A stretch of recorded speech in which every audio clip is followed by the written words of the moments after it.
Oi, tudo bem? Eu sou o Felipe Cortez, sou realizador de documentários aqui na cidade de Belém.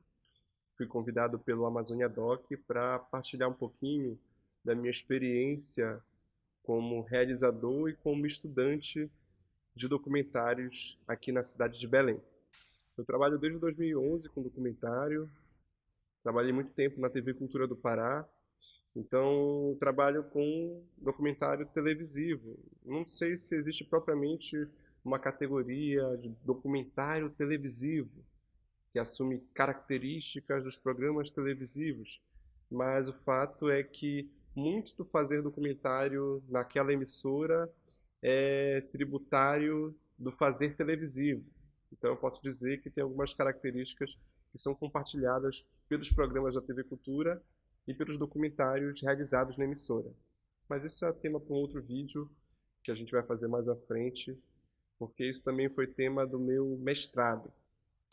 Então eu dividi a nossa conversa em 4 vídeos. Na primeira, eu quero simplesmente dizer que existem diferentes maneiras de fazer documentário, né? Não é só um conjunto de entrevistas.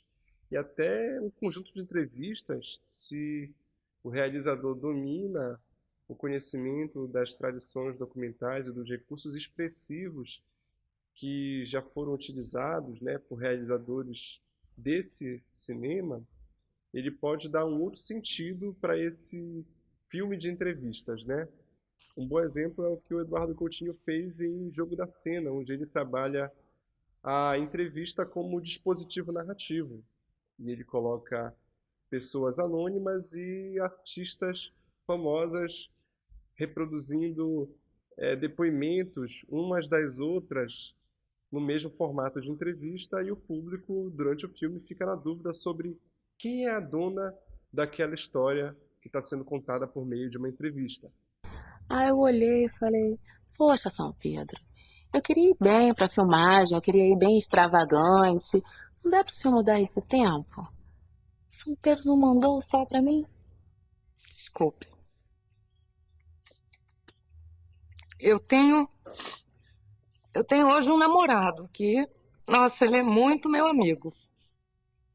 O homem tá escasso no mercado. Mas daí vocês saem à Ah, noite a gente sai um juntas. monte de mulher, tudo à busca. A gente já sai no carro dizendo, gente, homens, corram, porque a mulherada tá chegando desesperada. Tá Falou. difícil. Mas isso é coisa que só um mestre como o Eduardo Coutinho podia propor. Mas ele certamente conhecia as diferentes formas de fazer documentário e os diferentes usos da entrevista nesse cinema. Então eu não vou falar de todas as formas de fazer documentário. Eu vou trazer algumas que a história da arte já documentou. Mas eu imagino, inclusive, que deve haver outras sendo inventadas nesse momento que a gente está vivendo, né? De pandemia, de reclusão para muitos e de muito aprendizado, né? E aí eu vou trazer a discussão da ética, que vai mostrar que o documentário, historicamente, ele tem diferentes formas de enunciar, né? E um autor como o Fernão Pessoa Ramos, que é um pesquisador brasileiro, ele vai chamar de éticas do documentário. A ética compõe o horizonte a partir do qual o cineasta e espectador debatem-se e estabelecem sua interação na experiência da imagem câmera e som, conforme constituído no corpo a corpo com o mundo, na circunstância da tomada. Complicado? Não.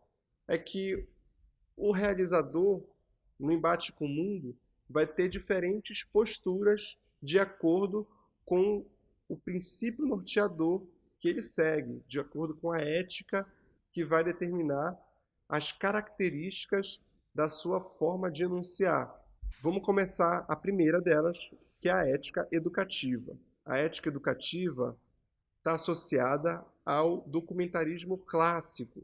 E quais são as características formais, né? Quais são os recursos que a gente percebe muito nesses filmes do documentarismo clássico, desde aqueles filmes do, dos ingleses, do John Grierson, Drifters, Night Mail, que são filmes que têm a proposta de educar as massas para questões importantes da sociedade britânica. Letters from banks, letters of joy from the girl and the boy, receipted bills and invitations to inspect new stock on visit relations and applications for situations and timid lovers, declarations and gossip from all the nations, news circumstantial, news financial, letters with holiday snaps to enlarging, letters with pastries rolled in the margin, letters from uncles, cousins and aunts, letters to Scotland from the south of France, letters of condolence to Highlands and Lowlands, notes from overseas to Hebrides, written on paper of every hue, the pink, the violet, the white and the blue, the chatty, the catty, the boring, the cold and the fishbowl, the hearts outpouring, ever stupid, short and long, the typed and the printed, the spelled all wrong. Thousands are still asleep, dreaming of terrifying monsters, and of friendly tea beside the band at Cranston's or Crawford's. Asleep in working Glasgow, asleep in well-set Edinburgh, asleep in granite Aberdeen. They continue their dreams. Eu acho que a primeira característica é a voz de Deus, a voice-over, a voz que enuncia o saber. A ética educativa, ela não tem constrangimentos em se anunciar como sabedora de algo. Ela não critica as condições do saber e as condições da produção de conhecimento. Pelo contrário, ela se oferece enquanto voz de autoridade. Então, se o seu objetivo for esse, dizer que você sabe de algo, mesmo com as devidas ressalvas, a ética educativa do documentarismo clássico talvez te sirva. Está muito presente, por exemplo, ainda hoje em filmes institucionais, onde você quer vender a ideia de que determinada empresa ou instituição é detentora de um determinado saber ou autoridade sobre alguém ou algo. Outra característica do documentário clássico é que ele faz as suas encenações em cenários ou locações. Basta a gente ver o Nanook of the North, que é conhecido como, digamos, o primeiro documentário percebido enquanto tal de um canadense chamado Robert Flaherty. Ele foi filmado no Alasca com os esquimós inuits e tem uma cena muito conhecida que é dentro do iglu do Nanook. E para filmar dentro do iglu do Nanook, ele precisou construir um iglu pela metade, cortado pela metade para que ele pudesse ter distanciamento para colocar uma câmera ali dentro e posicionar a luz dentro do iglu. Então ele usou uma locação artificial para reforçar a verdade da história do Nanook. Outra questão importante para esse cinema é o uso de pessoas comuns como atores, o uso de não atores. Ainda no exemplo do Nanook, o esquimó que interpreta o Nanook, ele realmente é um esquimó, mas os hábitos que ele encena não são mais os hábitos dele. Ele não caça com arpão, ele caça com arma de fogo. Então, o diretor, para reforçar a ideia de que aquele personagem, em outro momento histórico, se comportava de tal maneira, ele convoca alguém que visualmente aparenta ser um esquimó e pede para que ele execute uma série de ações, para que ele encene uma série de ações que vão construir o personagem Nanook. Então, ao utilizar todos os recursos disponíveis para construir a realidade almejada com fins educativos, é um cinema que ele vai propor um tratamento criativo da realidade, ou um tratamento criativo das atualidades. E atualidades aqui, no sentido dos fatos cotidianos noticiados pelos cinejornais, que na época eram os principais veículos de comunicação de notícias audiovisuais antes do advento da televisão. Ribeirão Preto é hoje um dos mais importantes centros de atividade econômica e cultural do estado de São Paulo. Situada na Alta Mogiana, a cidade foi fundada aos 28 de março de 1853. A excelência de suas terras transformou Ribeirão Preto na verdadeira capital do café, quando o sábio fluminense Dr. Luiz Pereira Barreto introduziu na região a cultura do café tipo Bourbon brasileiro. No Brasil, a gente tem um exemplo dos cinejornais que eram produzidos pelo Instituto Nacional do Cinema Educativo, né, que era capitaneado pelo Humberto Mauro, né?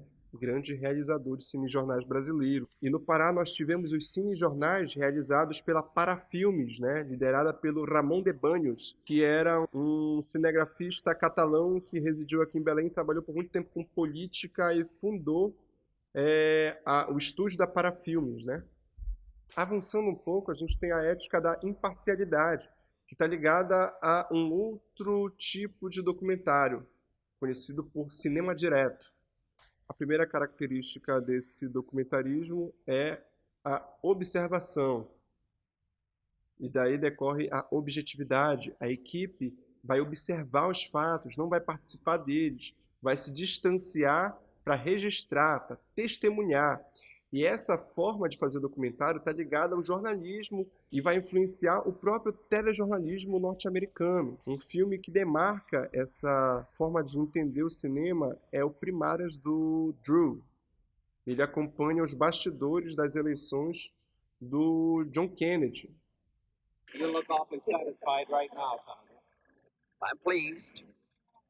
I'm pleased. You see, if somebody relegates you to what you call a hard bread and cold water diet, and you come up with bouillon and biscuits, it seems pretty good. Outro elemento importante em termos de recursos narrativos que o cinema direto trouxe e que deu uma conquista do espaço, né, que permitiu que ele se movesse pelo mundo, foi o som ambiente. Quando se desenvolveu lá o gravador Nagra, que permitiu o som direto, o registro de uma diversidade de outras vozes, para além do locutor da voz de Deus, a conquista dos sons do mundo. If there were medicine would settle it, we would give you the medicine here. You need to be in the hospital for the doctors to treat you here in bed. Let me see the teeth. Would you like to have your teeth fixed? The only thing I'm interested in is what is her condition? Right now, Right the now. condition is great. It's critical. Nessa forma de fazer cinema, você tem um recuo declarado, uma neutralidade, uma postura de não intervenção sobre o mundo. Por mais que nós tenhamos dúvidas sobre isso, e o cinema verdade vem como uma resposta a essa postura neutralista, o cinema direto ainda hoje ele é atrativo. E basta ver o vencedor do Oscar de melhor documentário deste ano, Indústria Americana. We're melding two cultures together, the Chinese culture and the U.S. culture. 会遇到很多事情，发现跟中国不一样，就是要了解对方。 Come down here, eat some barbecue with me. 他说下一次他在下面做 barbecue， 请你来吃。好。Que acompanha uma fábrica que foi reaberta numa cidade americana por industriais chineses. Então o filme vai se fazer do conflito, das tensões do encontro dos industriais chineses com os trabalhadores americanos. 美国湖的效率低，产出低。他手指头比较粗，一直雕。 They work nonstop, round the clock, 24 hours a day. It's like they don't even know what the rules are. Chairman said the door can't face this way. That's going to cost us $35,000. E não só as formas e os contratos de trabalho vão ser tensionados, como as próprias culturas desses dois povos vão ser colocadas em choque dentro dessa obra. E o filme vai registrar, vai ser aquela espécie de mosca voando ali ao redor, observando. No entanto, eu fico imaginando, e talvez a turma do cinema verdade tenha imaginado já nos anos 50 para 60, qual seria a realidade apresentada se não houvessem ali aquelas câmeras?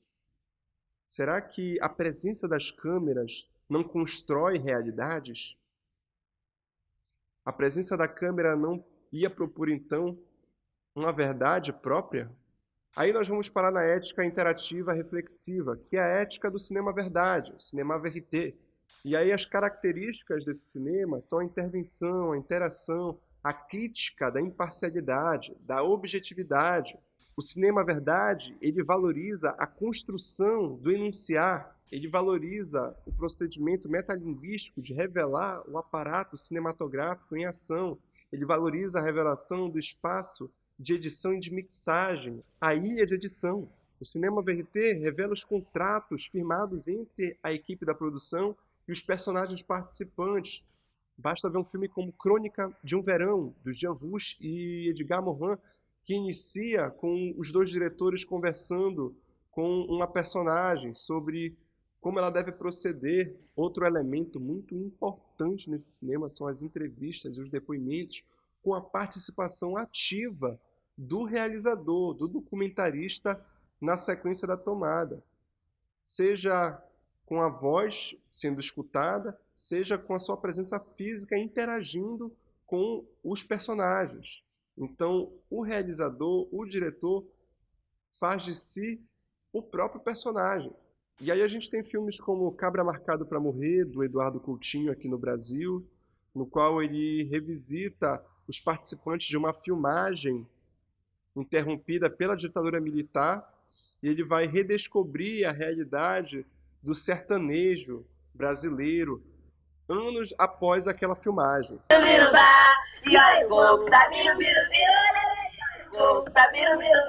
Por várias vezes ele foi preso com vários policiais. E ele facilitou um pouco eu ensinando os meninos em nacionamento. Ele sentado na calçada, assim, cintura para cima. Outro exemplo é o filme Tiros em Columbine, do documentarista Michael Moore, no qual o realizador ele revisita a tragédia, né, de Columbine, tomando o ponto de vista que ele vai adotar em muitas de suas obras, né, do cidadão, repórter, diretor, inconformado com a situação do seu país, crítico e que vai confrontar as autoridades, que vai confrontar as vozes do saber dentro da sua obra. About 15 minutes after the shooting took place, I gave him some crayons and stuff to kind of occupy him a little bit. And he came over and drew that picture for me, because at the time I had pictures of behind my desk that my children had drew for me, and he wanted to draw me one to hang on my desk. This is what he drew for you. What did he say this was? That's him at his house. That's him at his house, Mm-hmm. right here. And why did you decide to hang on to it? Because of the gravity of the situation and what had occurred, and he asked me to hang that behind my desk, so I put it in a frame, and that's where it'll stay.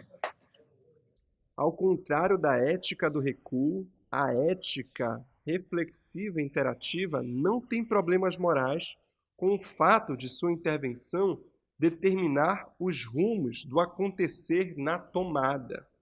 É um cinema que ele acaba criando a sua própria verdade, a verdade do cinema. E ele questiona conceitos como realidade, como objetividade. Passando um pouco o cinema-verdade, a gente vai chegar na ética modesta, usando a expressão do Fernão Pessoa Ramos, que vai caracterizar o documentarismo contemporâneo. E essa ética vai ser marcada pelo fim das metanarrativas, né? Não vão ter impulsos de uma totalidade do saber. Na verdade, o saber modesto é aquele que nega a possibilidade de um saber totalitário e reconhece o que está ao seu redor, o que está mais próximo. E é sobre o que está próximo que o saber vai lançar suas bases. São filmes fragmentados, caracterizados por uma sobreposição de vozes, né, que vão compor a voz do realizador. Isso é muito importante. É um filme que vai criticar os enunciados do saber e as condições de produção deste saber. São filmes que advogam uma subjetividade, um olhar do autor. E aí você vai ter os documentários em primeira pessoa, né? Os filmes-ensaios, que vão constituir também uma outra parcela dessa forma de fazer cinema. E a gente tem realizadores aqui no Brasil como o Kiko Goifman, né? Com 33, que refaz a busca do diretor pela sua mãe, né, que ele nunca conheceu.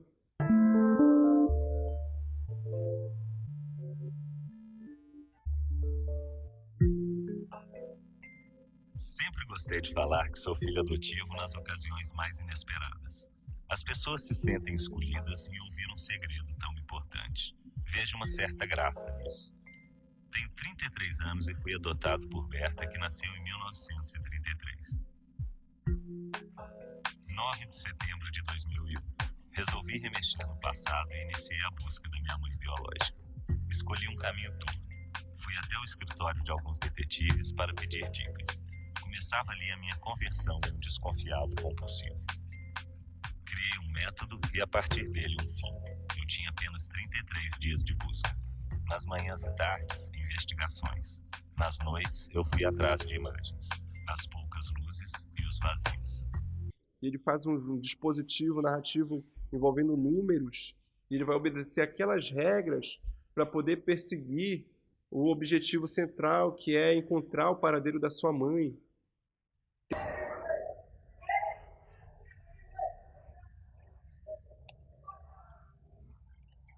Isso parece uma calcinha.